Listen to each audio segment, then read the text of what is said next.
Are we already live? Okay, good. Welcome to all participants who have joined us here today for this exciting event. We'll wait for another minute, just a second, for all of you to gather. I hope everything is okay. It's a live event. Okay, let's wait another minute. Let me see if I can see here how many people now. Okay, yeah, I see 20, 30 people. That's good. So please wait another minute and we'll get started. Meanwhile, I think it's important here to state that the webinar is being recorded and each participant will receive a record after the event via email, and there will be also a Q&A session at the end where the speakers will answer all questions. So if you have questions, you can write them in the question and answers functionality in Zoom. Okay, so let's start. Then first, I'd like to introduce the speakers here. We have Spas Velinov, who is Chief Technology Officer at Telenor. Spas is a proven telecommunication professional with nearly 25 years of experience in the industry, and it is currently leading Telenor Bulgaria's team responsible for technological development and innovation. Next, we have Stanislav Georgiev, who is a Chief Technology Officer at Bulsatcom. Bulsatcom is Bulgaria's #1 pay TV provider and also Webit Digital Media and Entertainment Board Chairman. Next, we have Vlad Patenko, who is a Google Cloud Customer Engineer. Vlad is an IT professional with almost 20 years of total work experience in sales, consulting, and people and customer management on the customer and vendor side in cloud and automation areas. And last but not least, we have Rosen Tonchev, who is IT director at Vivacom, the largest telecommunication company in Bulgaria, part of United Group. Rosen has spent his entire professional career with the company, starting his journey as an intern 16 years ago. I think that's a great example for a professional who can start, as an intern and become an IT director of the company. So here is the agenda for today. First, the introduction part. Second, we're gonna cover the data segmentation and network redundancy, main factors to consider. Then efficiency and operational costs, how to gain competitive advantage and boost profitability with contact center automation, technological expertise and R&D capabilities, and big data management and finding the road to blooming success. I'm going to start with the first question to the speakers. It's I think a question which is very relevant nowadays. Now with the new situation in the world with COVID-19, what are the new features and technologies that ensure remote workflow and entertainment of your customers? That's an interesting question. So who wants to start first? Okay, Spas, please go ahead. Okay. Not only now, but in a normal situation as well, and I hope we'll return to the normal, which we knew from the past, very soon. We all be healthy and in the good shape. But a lot of things are actually related to the answer of these questions. And I'm speaking now as from the telco provider side, but for sure we have to have the connectivity, and we have to have to make sure that this connectivity is happening with the right service. And services for our customers is something that is are very important. In the COVID time, we have seen a lot of increase and in the traffic demand. We have seen the change in the customers' behavior. We were joking before the start of the meeting, which is the best tool to use for such an event. Okay, we are running it now on Zoom, but I can share with you that for the any voice over IP platforms which we can support with our data network, we had increase which was 3 times more compared to the usual data traffic increase. And for Zoom particularly and Teams, it was 15 times even more. So these are just some examples that we can actually make our customers' life easier, and they can really entertain. And when it comes to the entertainment, we can speak a lot about different kind of contents, and maybe Stanislav can help here. Yeah, sure. I can step in. Well, it's a great question. I mean, so many things changed, and so many things actually did remain the same. What remained the same was that people actually want to be entertained. That's it. Well, if we talk about the numbers, the difference in particular in Bulgaria is that out of around 4 hours TV viewership per day, we jumped to 5 hours and more than, actually approximately 6 hours a day. So this is practically the time that families stand in front of the TV sets. And these are not some garb or whatever market research agency numbers. These are numbers from the real IPTV systems. I mean, I guess my colleagues from Vivacom can support this statement as well. So yeah, the traffic was increased. We also did a little bit of surveys in summer when we were building our new strategy as an entertainment company. And one of the very interesting findings was that households actually consider TV a crucial service, and they have redundancies. So practically more than 60% of the households that we interviewed said that they are either having or considering a redundant service. So having a satellite service is not enough, because bad weather, of course, nobody can fight against that, can interrupt the access to the favorite show or to the soccer game, whatever it is. And also IPTV, I mean, with all my respect, our broadband networks may be very fast, but they are not incredibly reliable. So we have downtimes on IPTV as well. And also it depends where you get the source of the TV signal. I mean, cable operators normally take it via headends, which are being fed by a DTH signal anyway. So yes, that's the difference. I mean, households do demand more content, and they're definitely considering a redundancy on the TV suppliers as well. So that's more or less my input on the topic. Okay, thanks. So Rosen, what is your experience, and what tool do you use internally for communicating with your colleagues? If it's not a secret, of course. You're on mute, sorry. It's not a secret, and actually at the end of the day, it's not much different than the colleagues shared. Yes, the share of the TV has rapidly grown, and actually this led to, let's say, fast growing of, let's say, fast growth of expanding the TV service with additional functionalities, additional channels, and expanding it as a service. Of course, the colleagues share that the redundancy of the TV per household is something that is considered by our customer, which is very interesting for me, because I didn't know that.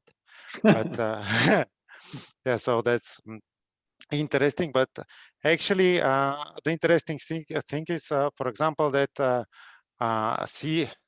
CUTV, for example, not to watch the TV as a live TV, but use it as a service to be able to return it back and to use it as a video on demand is something that is actually also growing, and think everybody is very focused on that to provide that as a service to our customers, because okay, let's say let's be honest, the TV is not what it used to be before, but before it was most of it live, and it was most on the TV. Now it's not always live, with some significant percentage of the viewing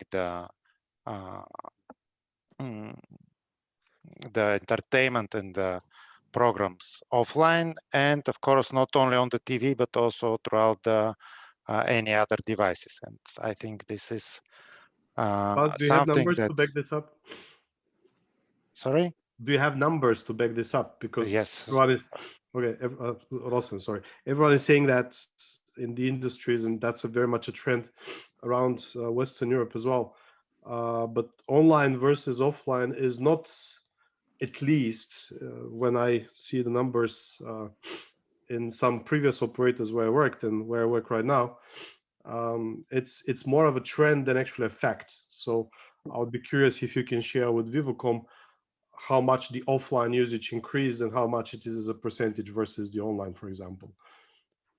I cannot share the exact numbers, but it's around 1/3 of the usage is offline. Wow, okay.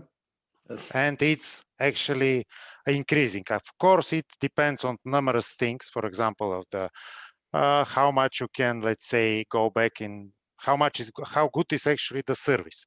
Yeah. But since it's increasing, we're investing in improving the service. So this is, let's say, snowball. So it's increasing, we're investing, it's increasing more, and so on. Okay, that's very impressive, because I'm currently in Vienna, by the way. So here in Austria, the offline usage is still around 25%. That includes Amazon Prime and Netflix as well, and Disney Plus, and all the great things that we don't have in Bulgaria localized yet. So yeah, that's very impressive. Okay. So what if Rosen is finished? Yeah, that's from my side on this topic. Victor, can I add something here? Yeah. Because we focused a bit on the entertainment, but let's not forget that in this situation, actually, people had to find a way to work. Kids had to do schooling from home. And this is something that that became a new practice and had to be supported by us. And what we are seeing also is practically constant increase in the traffic, and the delta between working days and the weekends is diminishing. So the demand is constant and only increasing. Wow, that's interesting. Good. So what do you see the same pattern of increased traffic also in other countries around the region? Yes. So in Google, we were prepared probably for this situation in terms of if you talk about technology. And for us, when many people decided to stay at home, or they have to stay at home because of government decisions, we have technologies that used by billions of people. We have Google Workspace, we have Google Meet.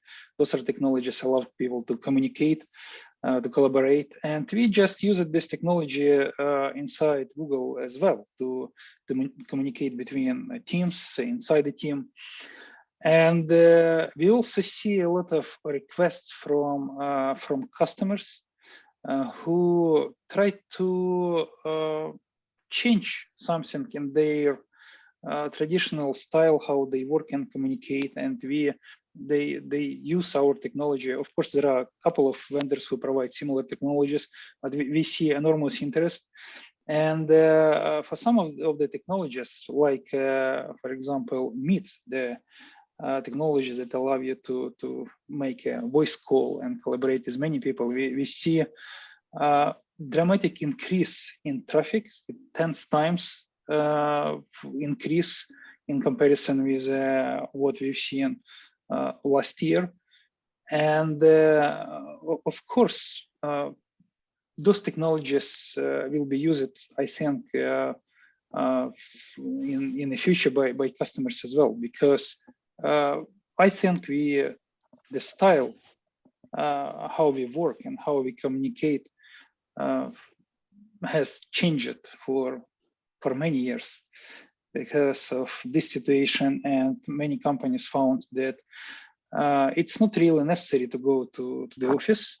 Sometimes it's required, but some of the companies can stay distributed, or they can have remote workers inside the country or even in other countries. So those technologies will be used later as well. Victor, if I can jump in a second. I mean, you introduced me as a CTO. I guess it was a lapsus. Oh, CEO. But it wasn't that far from the truth, because I have taken a similar role in the past as well. I think that this is a time to say, at least from my perspective as a chief executive officer, how appreciative I am to my technology team, and I think you guys are being as technological leaders reasonably modest, because we all know how much CTOs love change, right? I mean, don't touch it if it ain't broken, right? And under the circumstances when the demand was so great, and I mean, my broadband network demand rose with around 38%. And my broadband network is just the third. I can imagine what is the demand on Telenor or Vivacom, and probably 45–50%. Guys, it was so hard, because on one side, the vendors were not available. I mean, good luck with receiving anything from China. Secondly, the teams were not on the site. Thirdly, we couldn't visit the households, right? I mean, we had so many limitations how to upgrade. So, I mean, it wasn't so easy. I mean, it's fantastic that we had such a great demand, but I think we should also not be very modest, because under these hard circumstances, it was an incredible job that all the technological teams delivered in order to maintain this demand, which was completely out of nowhere. So yeah, congratulations to all of you. I mean, I think you all did an amazing job. Let's move to the next question.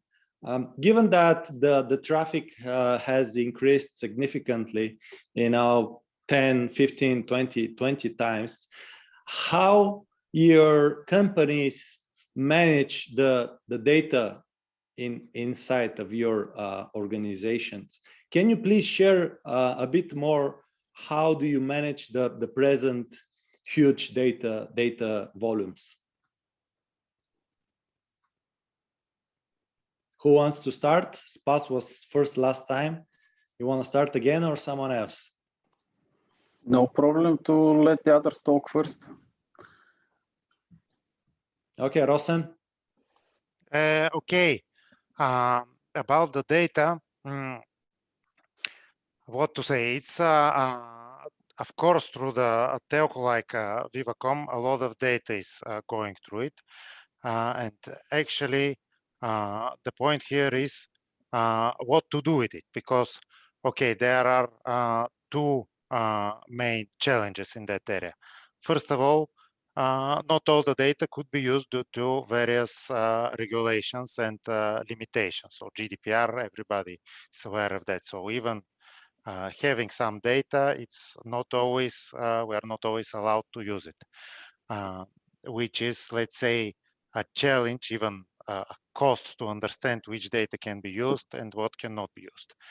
And actually, the other question is, having so much data, how to transform it into something useful, because okay, we have the data, we come up with some decision that we can use it, but how to monetize it, because it's also a big cost. So we do a lot of analysis, a lot of, let's say, data transformation, data processing, and at the end of the day, how it impacts the results. So from our point of view, at least for my experience, in the first days when we get, let's say, access to all this data, it was rapidly increasing the amount of data that we have access to.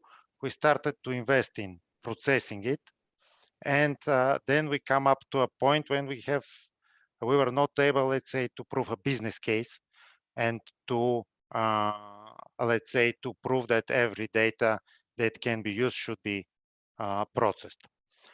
So actually, at some point, we started more, how to say, accurate analysis. Actually, do we need all this data to be processed, and how it is helping us to increase the okay, at the end of the day, we're a revenue-focused company, so it should lead to increase of the revenue. So the point here is to find the appropriate data that is needed from the whole amount of data, and let's say, yeah, focus only on it in order to make it a revenue booster. That's from my side some, let's say, considerations on the topic. Okay, I thanks. can add here that yeah, GDPR is something that do exist, and we need to obey the rules, and we do so. So consent is a must for processing any data. It's absolutely clear for any company in our business. And after that, it's about opportunities. For me, just because we had the traffic increase, it doesn't mean that we have a radically new data type. But this opportunity was actually to improve the modeling which we have, and this is what we did. By analyzing more data for each customers, we were able to improve propositions for our customers and to tailor better this proposal to their needs, and this is something that is really a value. But the actual question here is, we have so much data, even after filtering the GDPR, let's say, restrictions, we still have a lot of data, and it's up to the particular model. And this is actually the challenge, how to create a model that will lead from this data to some, let's say, This is about another opportunities, actually. Yeah, actually. And this is about extending actually this usage of data and try to find a model on our own or with any partners which we can come up and think of and to utilize. Yeah. Okay. Well, if I can give my 2 cents here, well, it's a matter of exactly how to monetize. I mean, I have 2 particular experiences. One is with smart advertisement, and the other one is with traffic information.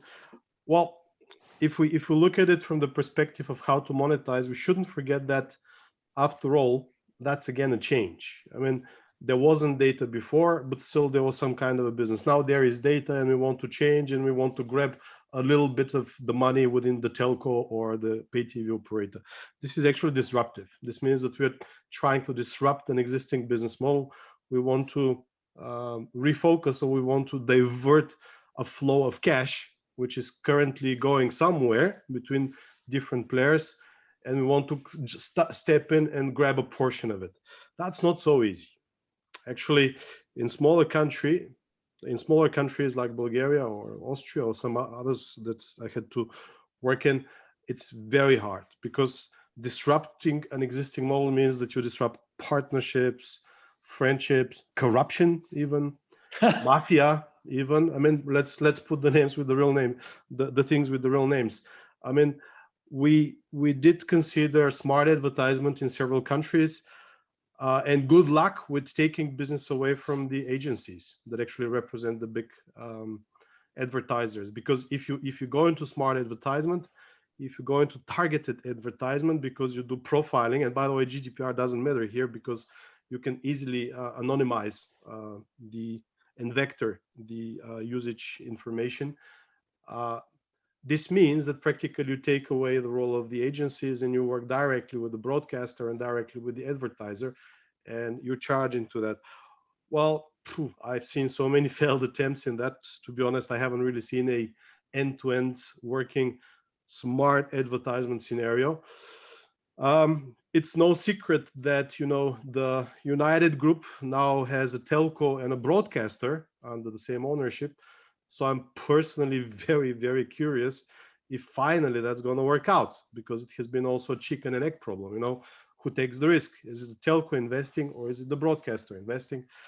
So now with the access to the advertisement revenue of Nova, having the broadcaster as well, and having the telco big data information, I'm really curious what's going to happen. I mean, Telenor as well. You have guys BTV under the same parent company. So it will be interesting to see if you guys can do something with that and break, the status quo of the agencies controlling this cash flow. I've seen a working scenario in Montenegro, by the way, with Deutsche Telekom. I don't think I have seen anything successful in Austria or Germany on smart advertisement. And the other thing that personally I was involved in the past was, and this was pretty much the only big data successful project I have seen in my career, is the partnership with ASFINAG in Austria. ASFINAG is the local road agency. So that worked because thanks to the big data information and traffic, we could easily provide information and predict traffic jams, reroute, etc., etc. I mean, that was definitely a working solution. So again, I have an example of something that didn't quite work because it was too disruptive. On the other side, an example where it really did work. And I hope that we learn, and I hope we find ways how to monetize it, because yes, it's an asset. Okay. And yes, we do have some successful projects already. Of course, anonymized data is shared with our customers about behavior of the different segment so they are interested in. Of course, this is a project that needs to be set up together by the two companies to talk to the expectations and to understand the availability of the data and to form it. And it is working. And I will stress again on anonymized data because, as I said before, GDPR is something that has to be followed all the time. Okay, thanks. So what about Google? We all know that Google is probably the company with most amount of data. Can you share some of your experience? We are telco service provider, but not traditional telco, because our journey started from data management challenge. And we invested a lot into this technology, and data management is in our DNA. And we, as a company, built the business totally on a data management. And you know, a couple of technologies and products like advertisements, like YouTube, all those technologies, all those verticals requires some specific technology to manage data. And we become more open to our customers, to telco companies as well. And we share our experience and provide the access to our technologies outside. There are a couple of solutions available to telco as well, and we also fit the requirements, GDPR requirements, for example. It's very important for us to provide the product and solution that can be used by customer in some specific country or region.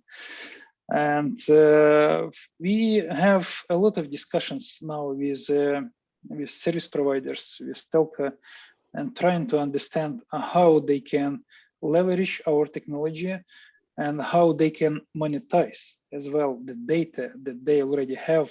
And we just bring some additional technologies like machine learning that allow telco companies to get some insights from this information and then sell it somehow or use it to build new services to provide them to customers.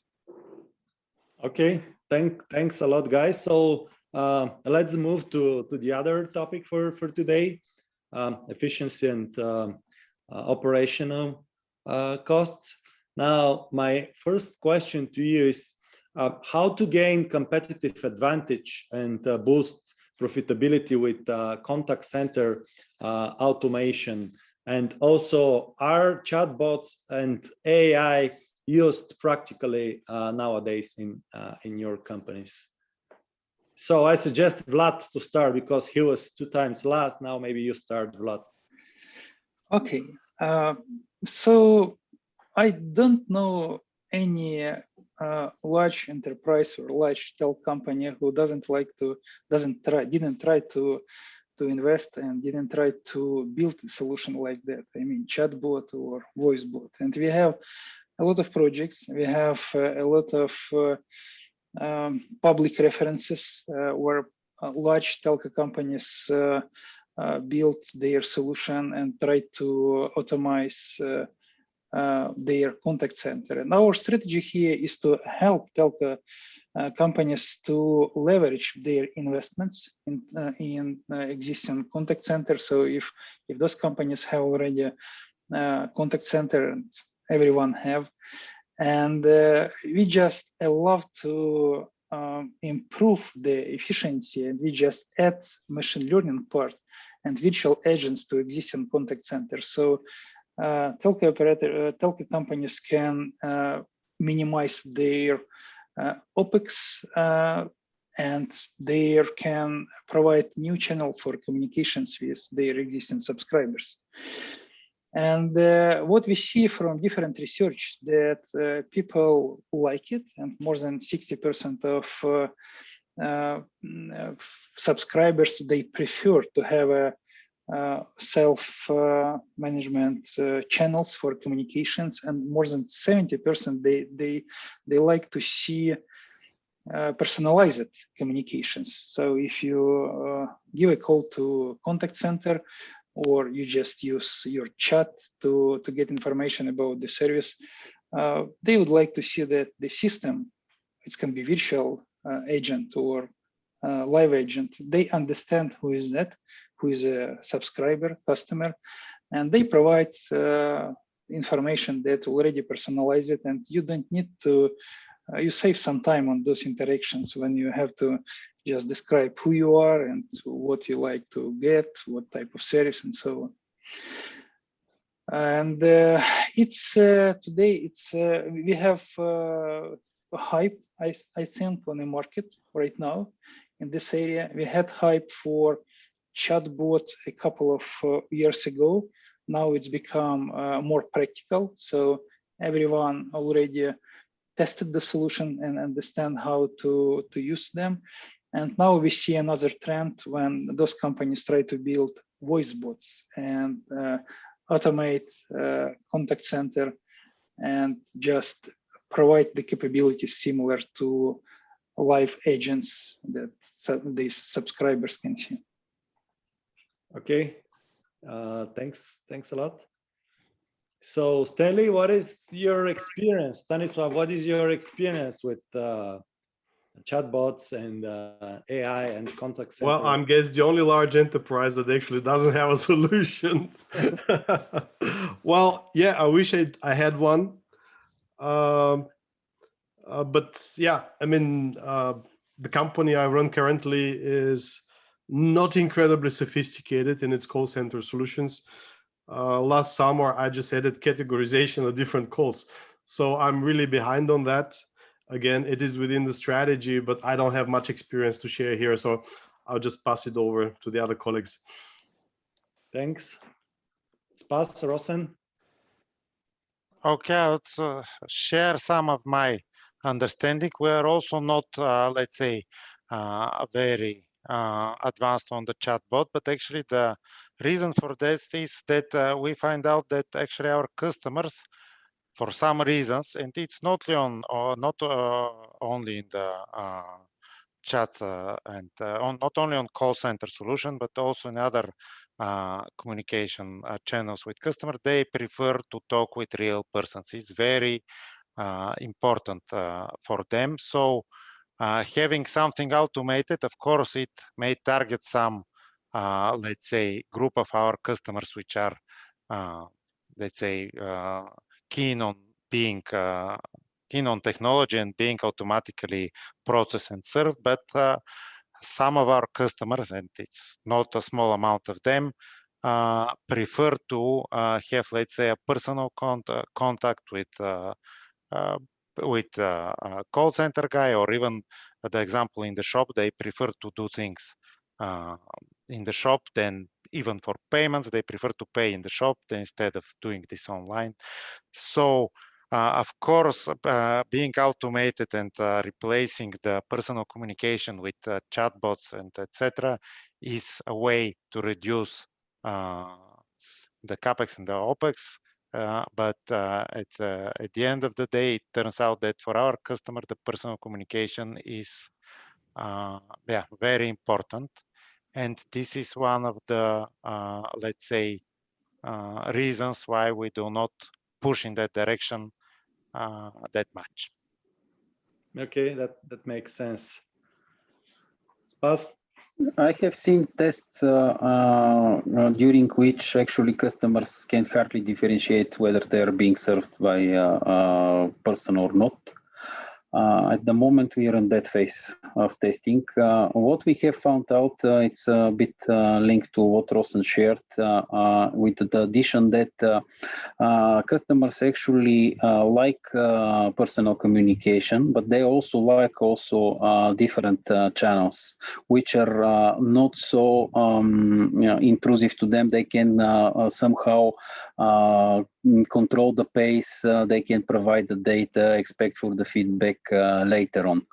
And this different type of communication, whether this is synchronous with the customer agent or asynchronous, it's also important. And this is a balance which we can look while trying to improve operational efficiency for the contact center. Because at the end, we will need to have a different channels for the different customers, and these channels are only increasing now, because one can want Facebook, another can prefer Messenger over WhatsApp, but doesn't really matter. At the end, we will support our customer and we will provide the best services. And when it comes to the efficiency and operational cost, for us, definitely this does not end to the contact center. We have a pretty big network and a lot of elements and activities and processes. So there is plenty of room for optimization with the digitalization that can come. And it's coming. Okay, thanks. I see that we are having very good discussion and we are a little bit ahead of time. So I would suggest to move to the next topic, please. It's technological expertise and R&D capabilities, research and development, accessing the golden balance. My first question to you is, 5G will go mainstream soon. So what does this mean? And what is the added value, both for the end users and the telecoms?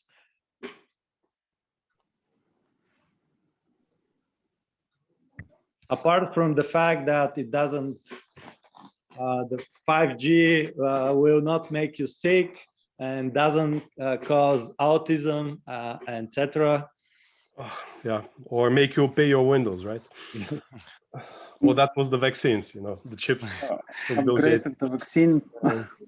So Stanislav, I know that you're not a 5G provider, but the question. I'm a user, yeah. Perhaps. Yeah, my question is, for example, can I use the Bulsatcom TV service via 5G, for example? Yeah, well, you can use it over 4G and it's still a brilliant quality, Victor.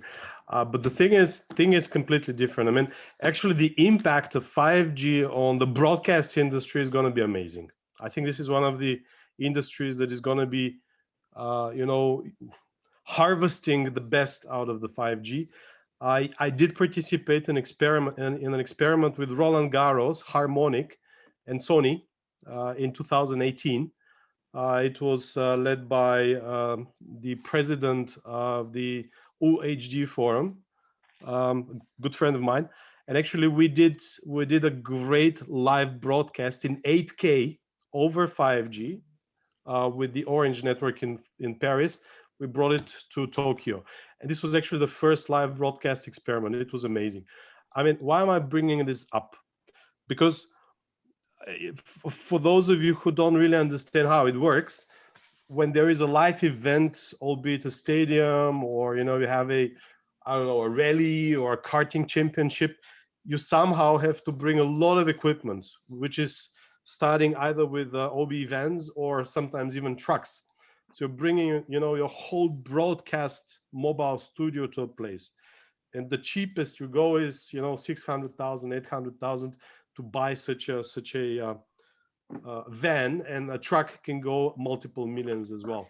So practically to be a live broadcaster is a very expensive exercise.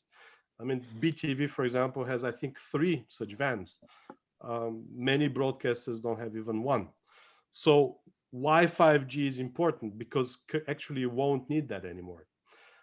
You won't need the satellite capacity, because normally from such a van you uplink via satellite, via a rented temporary capacity, until it goes to the studio for basically broadcasting. So with 5G, all you need is just a small backpack, and the camera and your 5G network is bringing, without any delay, the best fantastic quality possible directly to the studio. You don't need to bring a truck. So practically, first of all, we're improving the quality. Secondly, we are improving the cost tremendously, because we don't need these OB vans anymore. And it works. It definitely works. We tried it with 4G. Actually, I'm going to try it now next month over the cycle tour in Bulgaria, to cover it live over the 4G network, because I mean, there is not a proper 5G network yet around throughout the country. So even with 4G, it's going to work, but I'm pretty sure it's not going to be the quality that we can achieve with 5G. So yeah, in the broadcast world, it's amazing, amazing contribution. You can basically cover live sport events at a way, way cheaper scale and much faster. Another blend of the 5G is the immersive sports coverage. This was tried with American football. Again, Harmonic tried it as a test. This is actually live cameras over the helmets, very similar to the Formula One cameras on the different cars, on the different bullets. And then you can actually change the picture in real life, and you can choose your angle. You can actually watch the whole game from the perspective of your favorite player, for example. So this was also tested last summer. Yeah. So yeah, there are great implications, and definitely 5G is going to transform the whole way that live sports is being covered. Very, very interesting insights. Thanks, Stanislav. Spas, you want to share? Yes, with that, actually, we managed to prove this even at the trial period for 5G. We did live broadcasting of a concert from Plovdiv, and it was really a successful event. So what Stanislav is sharing, we managed to do before, and it will be just repeated in the future. But that does not stop there.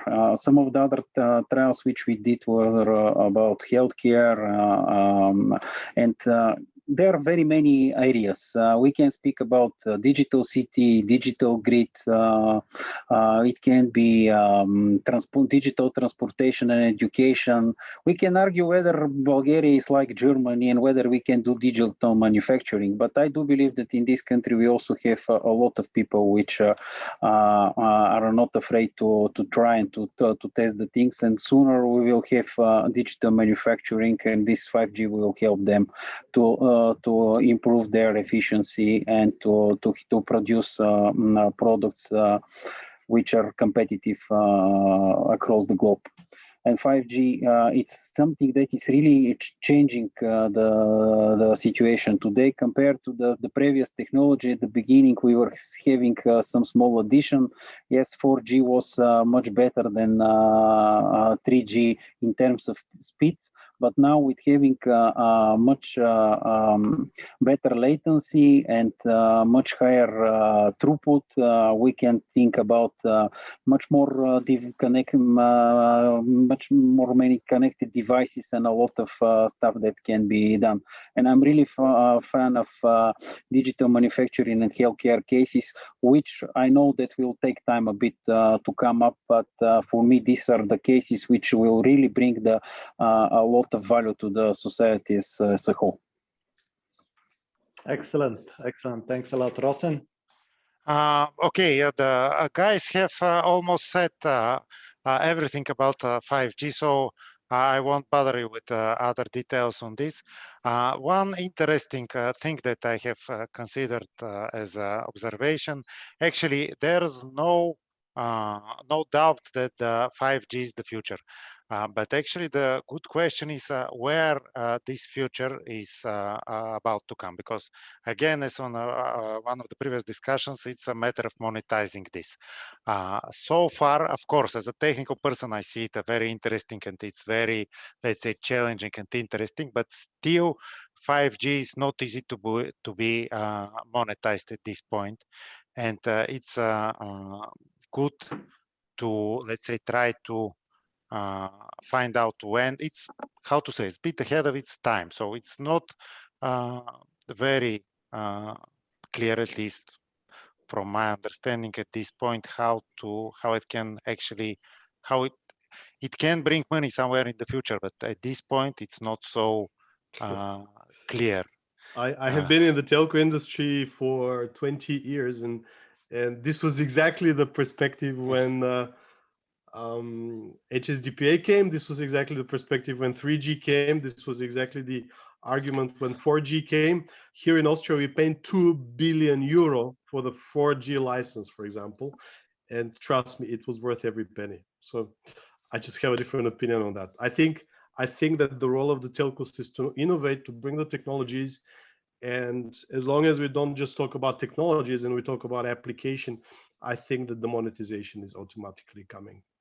No, I absolutely agree with you. I'm not saying that it's not going to come. I'm just saying when it's interesting thing is when it's going to come, because at least from my perspective for 3G and 4G, it was more, let's say, the path was more clear. It comes more fast, let's say, and the investment were, let's say, done more rapidly, because currently, okay, some of the 5Gs are, how to say, not very well covered with business cases, but most of it like enabler for the future for the telcos. And not only for the telcos, not only for the telcos. Not only for the telcos, yes. But yeah, and we were lucky here not to pay too much for a spectrum. Yeah. And to be very clear, 5G is fine. There is no any issues with any health risks. Yeah, that's really important for the audience. Are we seriously gonna discuss that? Come on, guys. No. But in Google, we have a lot of discussions with telco companies around 5G, and I will support Rosen and Stan here. From one side, it's not clear how to use this technology. So everyone understands what is it. It's just, let's say, new generation of a technology with higher speed, with computer resources that are located closest to customers. However, it's not clear what type of services can be provided. And we have a lot of discussions around that and try to build solutions with service provider, especially in data management area, when those computer resources, mobile edge compute that can be deployed close to customers, can provide some specific services that requires very small latency. It's IoT story, it's machine-to-machine story, it's also media as well. And I also agree that service providers will invest into these technologies because it's really an enabler. And we already see announcements that service providers are there in 5G, they invest, and now they try to build some solutions. And for example, one of the solutions that is really give good results are gaming solutions, especially in the situation right now with COVID. We see a lot of requests and interest to this. Google have these technologies called Stadia, and it's also a 5G story. It's when you have a computer resources close to your subscribers, so they don't need to invest into special devices, gadgets, in this specific case for gaming, and they just can use network that provides minimal latency and high bandwidth. So let's see what will come here. It's really an interesting future for this technology. Okay, because we have a question from the audience. It's related to 5G, and it's an interesting question. I'm going to ask it now because it's also time for question and answers. The question is from Georgiev, and it is, how would 5G enabled IoT devices affect the income structure of the telcos? Do you expect a big market in regards to IoT in Bulgaria and also in the region?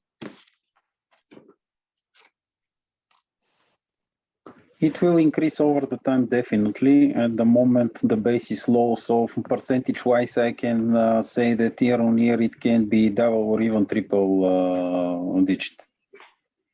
This is my belief that for the business it will be important, and as I said, Bulgaria will develop. I truly believe that this is going to happen, and we will see this increase. Okay. Do you have any other view on that? Again, as I said, it will, definitely it will. The question is when, because yeah, as Pa says, currently it's not so significant, but it being not significant, it's also fast growing. So obviously it will, but let's see when.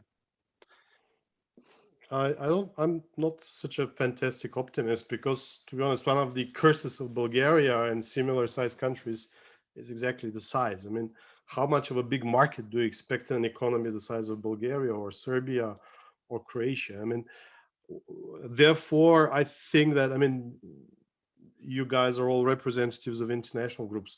This is then one of the blessings that we have, because thanks to being parts of a larger groups, you guys get access to better purchasing power, access to better deals which are normally on group level. So I mean, there are so many people which are against consolidation, and foreign companies are buying the resources in Bulgaria. But on the other hand, we have to be very careful in finding the right balance, because the market is so small that it doesn't pay back if you just work on this market, right, Victor? I mean, look at Scalefocus. Yeah. How much of your business is in Bulgaria and how much is abroad?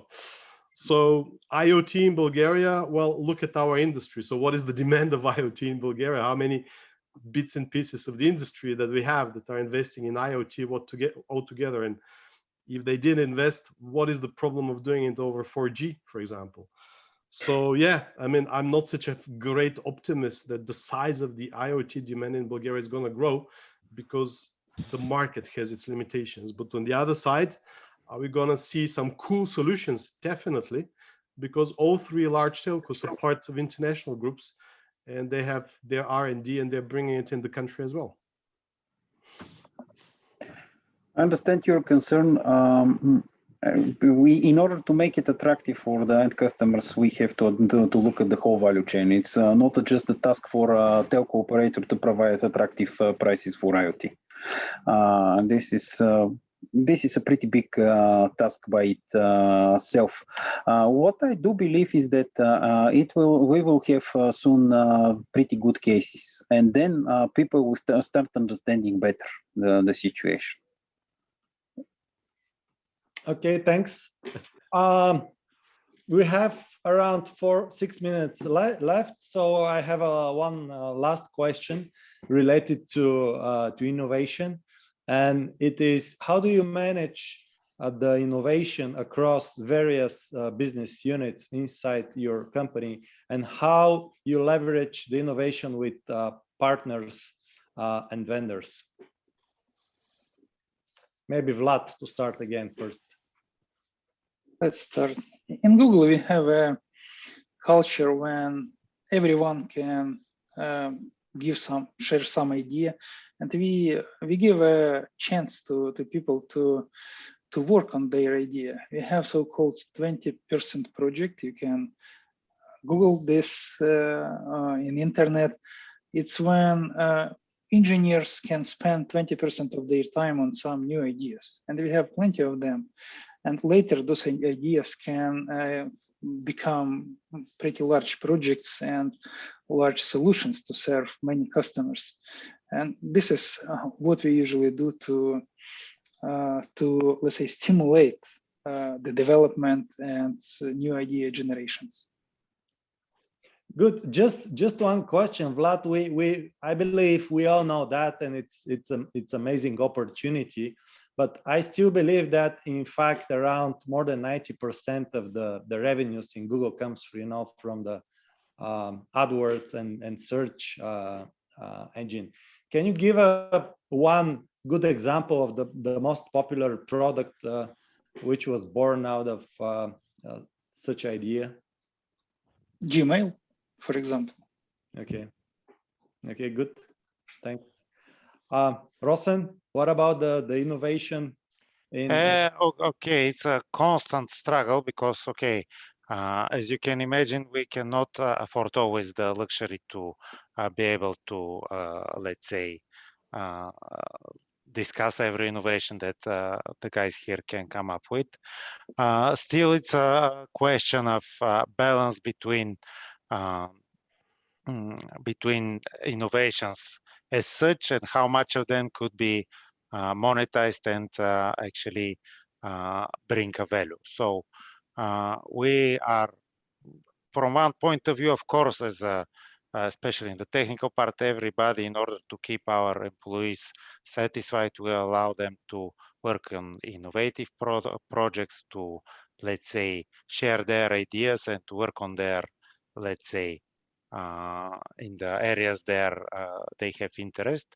And on the other hand, of course, the focus is on revenue, and let's be honest, not every innovation always brings additional revenue. So in a telco business, in some cases, we have to, let's say, look at the things in the more pragmatical side. For example, even with the in the example of the call center and chatbots, okay, it's very interesting to do chatbots, very interesting to automate everything, but at the end of the day, if the customer doesn't want it, and we, let's say, the customer is first, and we are focusing on, let's say, not so innovative, but more pragmatical approach to the, let's say, to the case.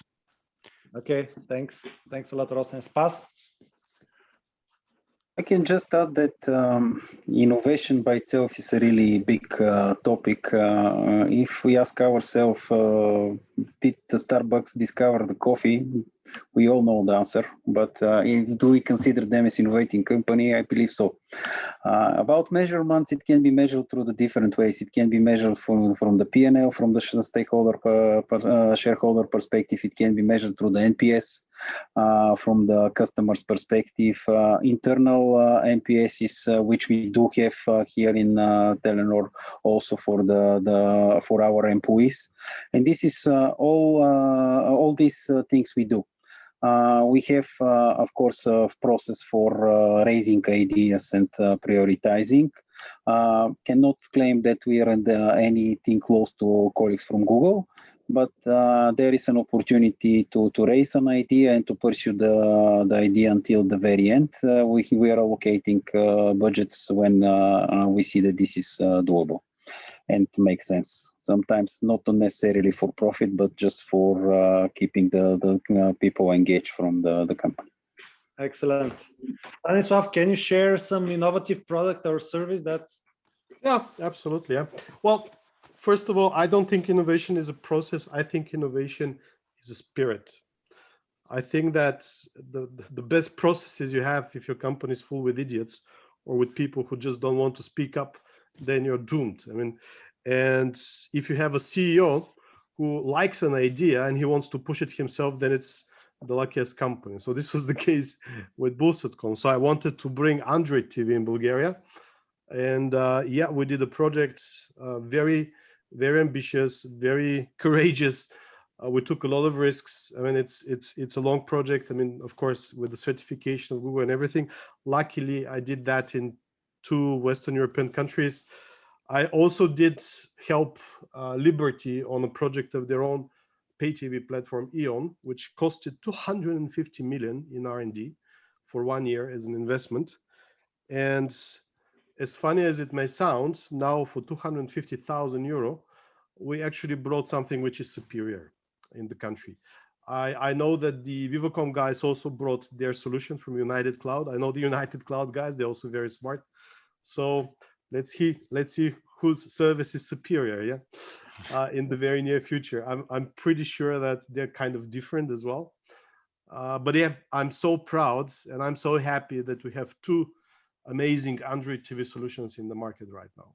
We have the voice control, we have the whole interactivity, we have the Google support, the whole engine of Google doing the backup, the updates over the Google Play. We have devices on which you can install anything you want, like Netflix or HBO Go, as we have in Bulgaria, or the Diema Play, for example.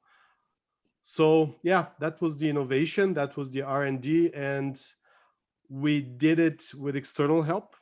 But again, I think that the idea, the competence, and the push has to come from inside the company. And the closer it is to the core business, the better. Thanks a lot. I think it's 5 o'clock, 5:01. We need to finish to be right on time. Thanks a lot, guys, for this wonderful discussion and webinar. I have prepared also many other different questions, but the discussion was very good, and hopefully we can continue this discussion offline, or maybe someday again online or webinar. It was a great pleasure to have you all here. Thanks for finding the time, and also thanks a lot to our participant. And as I said at the beginning, you're gonna receive an email with the link of the record of the webinar. Thank you very much. Thank you, guys. Nice. Victor and Stanislav, Vlad, Rosen, it was a pleasure to be part of this discussion together with you. Thank you. Thank you. Thank you.